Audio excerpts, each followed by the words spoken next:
Ms. Paridon, you are now recognized for 5 minutes. Thank you, Mr. Chairman, Ranking Member, and honorable members of the committee. Thank you for the opportunity to testify today. My name is Paige Pidano Paridon with the Bank Policy Institute. BPI is a nonpartisan policy, research, and advocacy organization representing the nation's leading banks. Thanks to decades of innovation and investment by the regulated banking sector, American consumers have a wealth of safe and secure options when it comes to paying one another or a business. Credit cards, ACH transfers, and debit card transactions continue to attract significant consumer usage. Businesses can use wire and ACH, both of which are offered by the Federal Reserve and by private sector providers. Technological innovation within the banking sector has further increased the speed of payments, clearing, and settlement. For example, Zelle, a bank-owned peer-to-peer payment service offered by participating banks and credit unions, allows consumers to send and receive funds directly from their FDIC-insured bank accounts with near-instant funds availability. And the RTP network, operated by the Clearinghouse, has brought instant 24/7 payment capabilities to millions of Americans and businesses.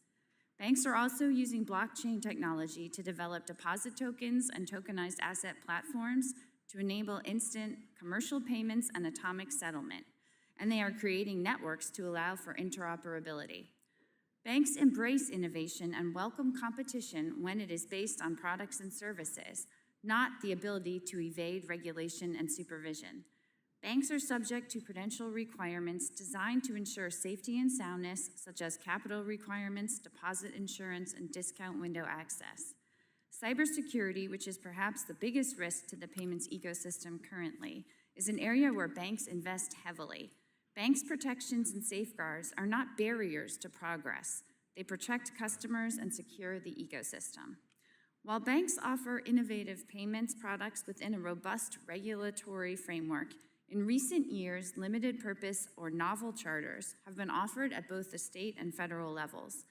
These charters have allowed digital asset firms and other non-banks to perform bank-like activities without full bank regulation. At the federal level, the OCC has recently granted several national trust bank charters to digital asset companies seeking to engage in activities beyond those authorized by Congress.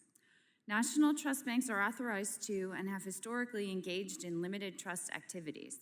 They are not subject to the same prudential requirements as commercial banks, the same obligations under the Community Reinvestment Act, or the same activity restrictions under the Bank Holding Company Act. Digital assets present a categorically different risk profile than trust banks' traditional activities. We have urged the OCC to ensure that entities seeking novel trust charters are engaged in permissible activities and that the prudential and supervisory framework for such entities will appropriately address the risks involved. Some entities seeking novel charters are doing so to obtain a Federal Reserve master account and access to the Fed's payment services. But central bank account access can also pose considerable risk to individual reserve banks, to the U.S. payment system and its participants, and to financial stability. The Federal Reserve recently proposed to establish a payment account, a special purpose limited Federal Reserve account intended to serve institutions focused primarily on payment activity. Most, if not all, institutions seeking this account would likely be uninsured. Even with the Federal Reserve's proposed limitations, the payment account proposal represents a fundamental shift in policy that could accelerate deposit migration to uninsured institutions and introduce new risks into the financial system.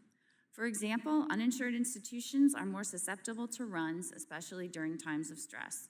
Further, payment accounts would pose as high, if not higher, illicit finance, operational, cybersecurity risks as a full master account holder would. The Fed must adopt strong risk controls for payment accounts and apply those controls consistently across reserve banks. Institutions seeking novel charters seek access to the Federal Reserve payment infrastructure and the implicit imprimatur of federal oversight without accepting the full scope of those obligations. That is not a formula for innovation.